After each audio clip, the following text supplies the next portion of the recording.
Friends, இப்போ நம்ம பார்க்க போகிறது 2025 நடந்த குரூப் 2 உள்ள பாலிட்டி ரிலேட்டட் கொஷின் தான் பார்க்க போகிறோம். ஸோ இது ஒரு ஸ்ட்ரெயிட் கொஷின் தான், ஈஸியான கொஷின் தான். ஃபண்டமெண்டல் டியூட்டிஸ் வந்து எப்போ நம்மளோட இந்திய அரசியலமைப்பில் வந்து சேர்க்கப்பட்டது, அதாவது அடிப்படை கடமைகள் வந்து எப்பொழுது நம்மளது இந்திய அரசியலமைப்பில் சேர்க்கப்பட்டது அப்படின்னு கேட்குறாங்க. இது நமக்கு ஆல்ரெடி தெரியும். 42nd கான்ஸ்டியூஷன் அமெண்ட்மெண்ட் ஆக்ட்டுங்கிறது நமக்கு தெரியும். இயர் வந்து 96. இது யாரோட பீரியடில் அப்படின்னு பார்த்தீங்கன்னா இந்திரா காந்தி மேடமோட பீரியடில் வந்து இதை இது பண்ணியிருக்காங்க, ஆட் பண்ணியிருக்காங்க. ஸோ 42nd கான்ஸ்டியூஷன் அமெண்ட்மெண்ட் ஆக்டில் ஃபண்டமெண்டல் டியூட்டிஸ் மட்டும்தான் ஆட் பண்ணியிருக்காங்க அப்படின்னு பார்த்தீங்கன்னா இல்லை, அதில் நிறைய சேஞ்சஸ் வந்து நமக்கு கொண்டு வந்தாங்க.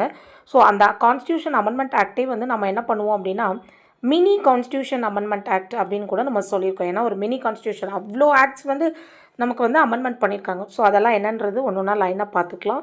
இது வந்து ரொம்ப இம்பார்ட்டன்ட். இதை நோட்ஸ் எடுத்துக்கோங்க. மேபி நமக்கு மெயின்ஸில் கூட இதுவாக கேட்கலாம்.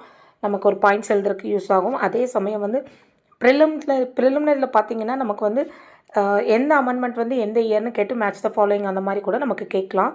ஸோ ஒவ்வொரு அமெண்ட்மெண்ட்டுமே வந்து நமக்கு முக்கியமாக தெரிஞ்சிருக்கணும். அதுலேயும் மெயினாக 42nd இம்பார்ட்டன்ட் அமெண்ட்மெண்ட்ஸ் ஃபுல்லாகவே நமக்கு வந்து கரெக்டாக தெரிஞ்சிருக்கணும். ஃபர்ஸ்ட்டு பாருங்கள், 3 வேர்ட்ஸ் வந்து ஆட் பண்ணியிருக்காங்க. நமக்கு தெரியும், socialist, secular and integrity. Second one வந்து ஃபண்டமெண்டல் டியூட்டி, நம்ம இப்போ பார்த்தோம் இல்லைங்களா, பார்ட் 4A வந்து ஆட் பண்ணியிருக்காங்க. நெக்ஸ்ட்டு பிரசிடென்ட் வந்து கேபினட் மினிஸ்டர்ஸோட அட்வைஸ் கேட்கணும்னு சொல்லியிருக்காங்க.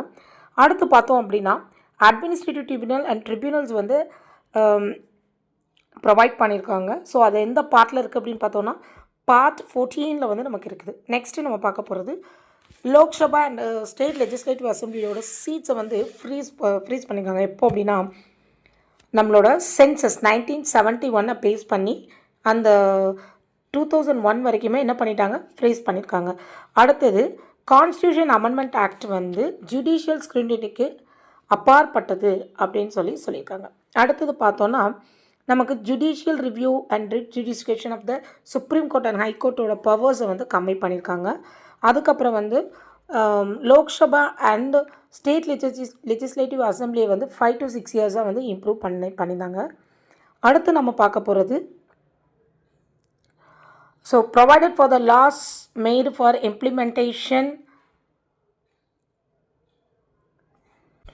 சம் ஃபண்டமெண்டல் ரைட்ஸை வந்து வயலேட் பண்ணும்போது அது வந்து இதை இன்வேலிட் அப்படின்னு சொல்லி டிக்ளேர் பண்ணுறது வந்து இது பண்ண டிபிஎஸ்பி மூலமாக டிக்ளேர் பண்ணுறது வந்து முடியாது அப்படிங்கிறதுக்கு தகுந்த மாதிரி லாஸ் வந்து நமக்கு ப்ரொவைட் பண்ணியிருக்காங்க. Next empower the parliament to make law to deal with the anti national activities and such as laws to take precedence over fundamental rights. அடுத்து பார்க்குறோம் அப்படின்னா ஆட் 3 நியூ டைரக்டிவ் பிரின்சிபல்ஸ்